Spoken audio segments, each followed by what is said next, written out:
नमस्कार, उत्तराखंड समाचार में आपका स्वागत है। मैं हिना जोशी छेत्री। आइए सबसे पहले नजर डालते हैं आज के मुख्य समाचारों पर। प्रधानमंत्री नरेंद्र मोदी ने पहले अखिल भारतीय जल सम्मेलन को किया संबोधित। कहा, ग्राम पंचायत जल जीवन मिशन को अपने हाथों में ले और गांवों में पर्याप्त स्वच्छ जल की उपलब्धता सुनिश्चित करें।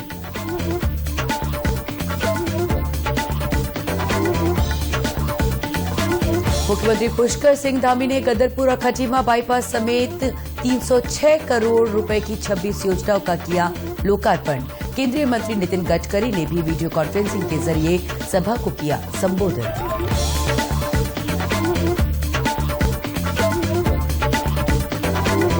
जोशीमठ में लगातार हो रहे भू धसाव को देखते हुए सेना ने 60 सैनिक परिवारों को सुरक्षित स्थान पर किया शिफ्ट।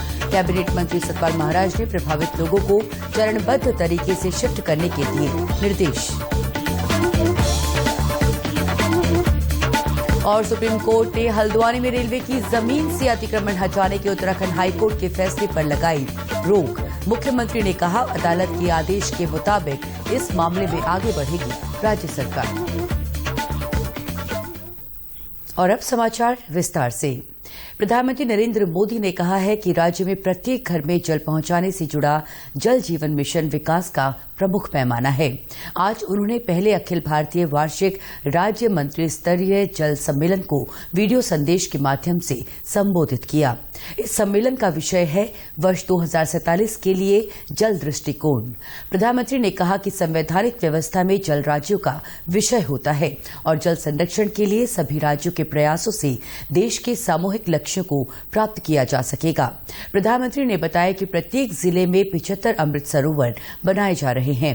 पीएम ने जनता और सामाजिक संगठनों की भूमिका को महत्वपूर्ण बताते हुए जल संरक्षण अभियानों में उनकी अधिकतम भागीदारी का आह्वान किया।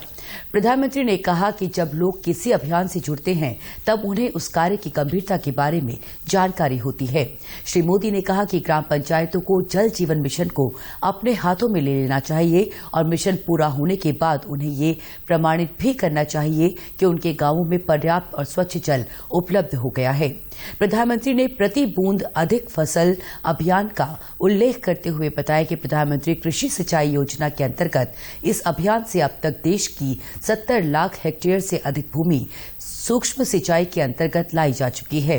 मोदी ने जल संरक्षण के लिए वन क्षेत्र बढ़ाने के महत्व को रेखांकित करते हुए वन मंत्रालय और जल शक्ति मंत्रालय के बीच सामूहिक प्रयासों की जरूरत पर बल दिया। जल शक्ति मंत्रालय ने पहले अखिल भारतीय वार्षिक राज्य मंत्री स्तरीय जल सम्मेलन का आयोजन किया। इसमें सभी राज्यों के जल संसाधन मंत्रियों ने भाग लिया।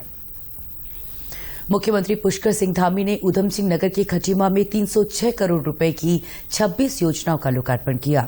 इसमें गदरपुर और खटीमा बाईपास का लोकार्पण भी शामिल है। इस अवसर पर केंद्रीय सड़क परिवहन और राजमार्ग मंत्री नितिन गडकरी ने भी वीडियो के जरिए सभा को संबोधित किया। 4 लेन गदरपुर बाईपास की लंबाई तकरीबन 9 किलोमीटर और लागत 170 करोड़ रुपए है, जबकि खटीमा बाईपास 2 लेन की है। इसकी लंबाई करीब 8 किलोमीटर और लागत 95 करोड़ रुपए है। मुख्यमंत्री ने कहा कि बाईपास के लोकार्पण के साथ खटीमा और गदरपुर क्षेत्रवासियों की लंबे समय से चली आ रही मांग पूरी हुई है।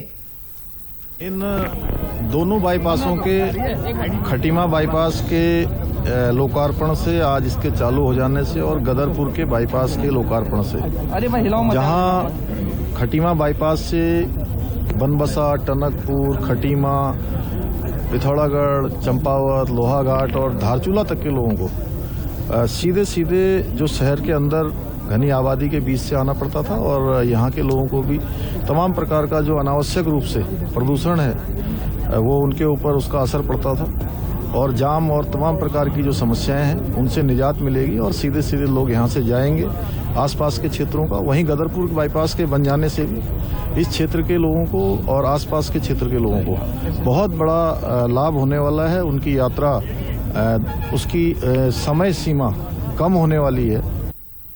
मुख्यमंत्री ने कहा कि जल्द ही टनकपुर से सितारगंज और पीलीभीत से खटीमा के लिए 4 लेन सड़क का भी कार्य शुरू किया जाएगा।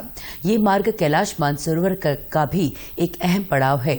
आने वाले दिनों में कैलाश मानसरोवर की यात्रा इन्हीं मार्गों से की जाएगी। भारत और नेपाल सरकार संयुक्त रूप से दोनों देशों को जोड़ने के लिए सड़क का निर्माण करवा रही है, जिससे दोनों देशों के बीच में रोटी बेटी का रिश्ता और ज्यादा मजबूत होगा। वहीं केंद्रीय रक्षा राज्य मंत्री अजय भट्ट ने गंदरपुर बाईपास पर सर्विस लेन बनाने और पानी की निकासी की व्यवस्था बनाने की बात कही। चमोली जिले के जोशीमठ में लगातार हो रहे भूधसाव को देखते हुए सेना ने सिविल क्षेत्र में जवानों को परिवार सहित सुरक्षित स्थानों पर स्थानांतरित कर दिया है। अब तक छावनी बाजार, मुख्य बाजार, डाडो, चौडारी, नोक, हरिपुरम, स्वी आदि मोहल्लों से करीब 60 सैनिक परिवारों को हटाया गया है। इसके अलावा ज्योतिर्मठ के पास स्थापित सेना वर्कशॉप यूनिट को भी पूरी तरह खाली कराकर दूसरी जगह स्थानांतरित कर दिया गया है। उधर भूधसाव से प्रभावित लोगों को त्वरित राहत और किसी भी प्रकार की समस्या के समाधान के लिए कंट्रोल रूम स्थापित किया गया है। आपदा की स्थिति में स्थानीय लोग फोन नंबर 8171748602 पर कॉल कर सकते हैं। आपको बता दें कि जोशीमठ में मकानों में लगातार दरारों की शिकायत आ रही है। इन दरारों से जल रिसाव भी हो रहा है। वहीं जोशीमठ की स्थिति को लेकर पर्यटन मंत्री सतपाल महाराज ने कहा है कि घरों और भवनों में दरारें आने से प्रभावित लोगों को अन्य स्थानों पर शिफ्ट किया जा रहा है। जल्दी ही इसके लिए पूरा प्लान बनाकर आगे की कार्रवाई की जाएगी। कैबिनेट मंत्री ने जिलाधिकारी और एसडीएम को निर्देश दिए हैं कि लोगों की सुरक्षा के साथ साथ उनके रहने के पुख्ता इंतजाम किए जाएं। ऐसे लोगों को पहले चरण में शिफ्ट किया जाए जिनके घरों में दरारें अधिक हैं, ताकि किसी बड़े खतरे से बचा जा सके। सुप्रीम कोर्ट ने हल्द्वानी में रेलवे की जमीन से अतिक्रमण हटाने के उत्तराखंड हाईकोर्ट के फैसले पर रोक लगा दी है। कोर्ट ने अपनी टिप्पणी में कहा कि रातों रात 50,000 लोगों को उजाड़ा नहीं जा सकता है। इस मामले की अगली सुनवाई अब 7 फरवरी को होगी। सुप्रीम कोर्ट ने फैसले के बाद मुख्यमंत्री पुष्कर सिंह धामी ने कहा है कि राज्य सरकार अदालत के आदेश के मुताबिक इस मामले में आगे बढ़ेगी। उस प्रकरण में हमने पहले ही कहा था, चूंकि वो रेलवे की भूमि है और रेल विभाग माननीय हाईकोर्ट में और माननीय उच्च न्यायालय में जो भी उनका फैसला, जो भी उनका मुकदमा था वो चल रहा था। और राज्य सरकार की तरफ से हमने पहले ही कहा है कि जो भी न्यायालय का आदेश होगा हम उसके अनुरूप आगे कार्रवाई करेंगे। उत्तराखंड हाईकोर्ट ने हल्द्वानी में रेलवे की जमीन से अतिक्रमण हटाने के आदेश दिए थे। इस जमीन पर पिछले 40 से अधिक वर्षों में वनभूलपुरा बस्ती बसी है। स्कूल, कॉलेज, अस्पताल सब कुछ है। सुप्रीम कोर्ट ने इस मामले में उत्तराखंड सरकार और भारतीय रेलवे को नोटिस जारी कर जवाब मांगा है। अदालत ने अपने फैसले में कहा कि स्कूल, कॉलेज और अन्य ठोस ढांचे को इस तरह नहीं गिराया जा सकता। साथ ही प्रभावितों के पुनर्वास का भी ध्यान रखना होगा। वक्त हो चला है छोटे से विराम का। कहीं जाइएगा नहीं, बने रहिए हमारे साथ। क्या बात है, बहुत फिट लग रहा है। 3 महीने में पैसे डबल, वाह। फास्ट और हाई रिटर्न्स भी। क्या स्कीम है? कल तो नहीं थी यहाँ, और कल होगा भी नहीं। तूने कभी 5 ओवर में डबल सेंचुरी मारी है? ऐसे स्कीम के बहकावे में आके हम धोखा खा सकते हैं। और आरबीआई कहता है अपना पैसा सुरक्षित रखो और समझदारी से निवेश करो। अगर ज्यादा रिटर्न के पीछे भागोगे तो रिस्क भी उतना ही उठाओगे, और फास्ट रिटर्न से बच के, और फास्ट बॉलिंग से भी। आरबीआई कहता है जानकार बनिए, सतर्क रहिए।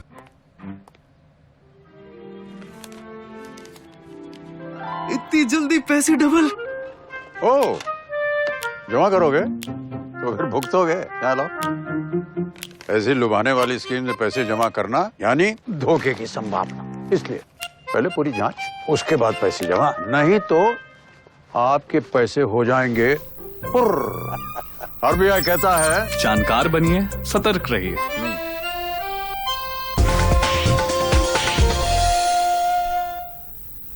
विराम के बाद पुनः स्वागत। शहरी विकास मंत्री प्रेमचंद अग्रवाल ने उत्तराखंड मेट्रो कॉर्पोरेशन द्वारा किए जा रहे कार्यों की प्रगति की समीक्षा की। कॉर्पोरेशन के प्रबंध निदेशक जितेंद्र त्यागी ने बताया कि देहरादून मेट्रो नियो परियोजना में 2 कॉरिडोर बनाए जाने हैं, जिसकी लंबाई 22.5 किलोमीटर होगी। इसमें 25 स्टेशन होंगे। राज्य सरकार से इसकी स्वीकृति मिलने के बाद अब ये प्रोजेक्ट केंद्र सरकार में विचाराधीन है। शहरी विकास मंत्री ने बताया कि हरिद्वार दर्शन के नाम से हरिद्वार जिले में पॉड टैक्सी चलाई जानी है। इसकी भी डीपीआर तैयार हो चुकी है। इसकी लागत 1,650 करोड़ है। इस परियोजना का प्रस्ताव जल्द ही कैबिनेट बैठक में लाया जाएगा। इसके अलावा हर की पैड़ी से चंडी देवी मंदिर रोपवे परियोजना पीपीपी मॉडल से कैबिनेट से स्वीकृत है। वहीं ऋषिकेश आईएसबीटी से त्रिवेणी घाट होते हुए नीलकंठ महादेव मंदिर और पार्वती मंदिर तक करीब 6.5 किलोमीटर लंबा रोपवे पीपीपी मॉडल पर बनाया जाएगा। श्री अग्रवाल ने कहा कि सभी परियोजनाओं के निर्माण से गुणवत्तापूर्ण, प्रदूषण मुक्त, वातानुकूलित और आरामदेह परिवहन सुविधा मिलेगी। इससे सड़कों पर भीड़ और यातायात का दबाव कम होगा। बागेश्वर का प्रमुख उत्तरायणी मेला 14 जनवरी से शुरू हो रहा है। इस 10 दिवसीय मेले में शामिल होने बड़ी संख्या में लोग आते हैं। जिला प्रशासन और नगरपालिका मेले की तैयारियों में जुटा है। सरयू नदी में नौकायन के लिए अस्थायी झील बनाने का काम चल रहा है। मेले को देखते हुए सरयू और गोमती नदी किनारे बने घाट और दीवारों पर रंगाई का काम अंतिम चरण में है। बागनाथ मंदिर समूह और आसपास के क्षेत्र में सुंदर चित्रकारी की गई है।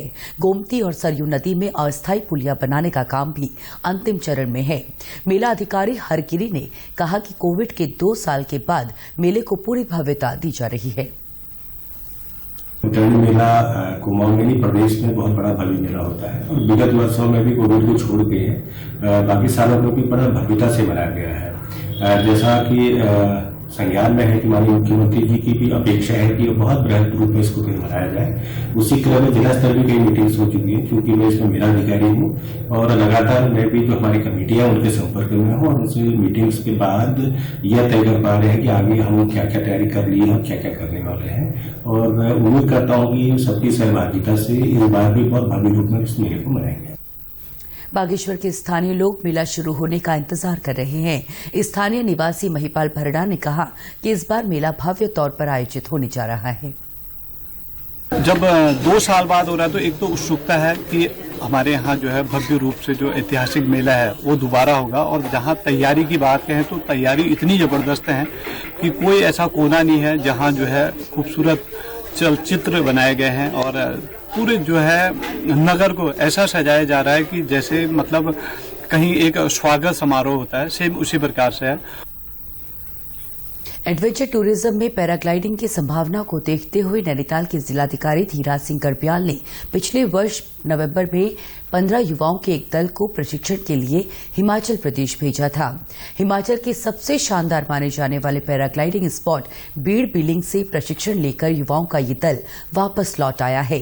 जिलाधिकारी ने कहा कि वरिष्ठ पायलट की निगरानी में इन प्रशिक्षित युवाओं को 10 घंटे की उड़ान कराई जाएगी। इसके बाद इन्हें एकल पायलट के तौर पर पैराग्लाइडिंग की अनुमति दी जाएगी। 100 घंटे की उड़ान पूरी करने के बाद इस दल को एडवांस कोर्स के प्रशिक्षण के लिए दोबारा भेजा जाएगा। उन्होंने कहा कि इस तरह के प्रशिक्षण से युवाओं को रोजगार मिलेगा। पैराग्लाइडिंग से पर्यटन की गतिविधियों को बढ़ावा भी मिलेगा। नैनीताल जनपद के 15 युवाओं को जो बेरोजगार थे उनको पैराग्लाइडिंग की उड़ने की ट्रेनिंग देने के लिए हम लोगों ने बीड़ बिलिंग हिमाचल भेजा था। अब वो ट्रेनिंग फर्स्ट फेज के करने के बाद वो आ चुके हैं भीमताल में और भीमताल के आसपास के जहाँ के रहने वाले हैं। तो इस ट्रेनिंग के बाद लोग उनको मिनिमम 100 आवर्स की फ्लाइट पूरी करनी होती है और उसके बाद ही वो सेकंड फेज की ट्रेनिंग के लिए वो जा सकते हैं। तो यूटीडीबी से या पर्यटन विभाग से रिक्वेस्ट करके इक्विपमेंट्स हम लोगों ने मांगा है और उन्होंने हमें इक्विपमेंट्स दिए हैं। उन्होंने अपनी फ्लाइंग शुरू कर दी है। देहरादून की डोईवाला नगर पालिका ने स्वच्छता सर्वेक्षण 2023 में पहला स्थान हासिल करने की तैयारी शुरू कर दी है। डोईवाला नगर पालिका के अधिशासी अधिकारी उत्तम सिंह नेगी ने सभी कर्मचारियों और पर्यावरण प्रेमियों के साथ बैठक की और जरूरी दिशा निर्देश दिए। अधिशासी अधिकारी उत्तम सिंह नेगी ने कहा कि पिछले वर्ष डोईवाला नगर पालिका को सबसे तेजी से सुधार लाने के लिए फास्टेस्ट मूवर सिटी का अवार्ड मिला था। इस वर्ष हमारी कोशिश है कि स्वच्छ सर्वेक्षण 2023 में हम उच्च स्थान हासिल करें। वहीं सफाई निरीक्षक सचिन रावत ने बताया कि नगर पालिका क्षेत्र में गीले कूड़े से कंपोस्ट खाद बनाने वाले लोगों को सम्मानित भी किया जाएगा। स्वच्छता सर्वेक्षण 2023 का फील्ड सर्वे प्रारंभ हो चुका था। इसी संबंध में नगर पालिका कर्मचारियों की और अधिकारियों की सबकी बैठक आहूत की गई थी। इन्हें स्वच्छता सर्वेक्षण 2023 के लिए पूरी तरह तैयार रहने का निर्देश दिया गया था। जैसे कि स्वच्छता सर्वेक्षण 2022 में नगर पालिका परिषद डोईवाला को फास्टेस्ट मूवर सिटी के रूप में अवार्ड मिल चुका है। हमारा ये प्रयास रहेगा कि सर्वेक्षण 2023 में हमें उच्च स्तर पर कोई रैंक प्राप्त हो। इसी के तहत बैठक बुलाई गई थी और इन सबको इस संबंध में दिशा निर्देश और पब्लिक से लाइजनिंग और साफ सफाई में विशेष ध्यान रखने हेतु निर्देशित किया गया। उत्तराखंड के समाचारों में आज बस इतना ही। नमस्कार।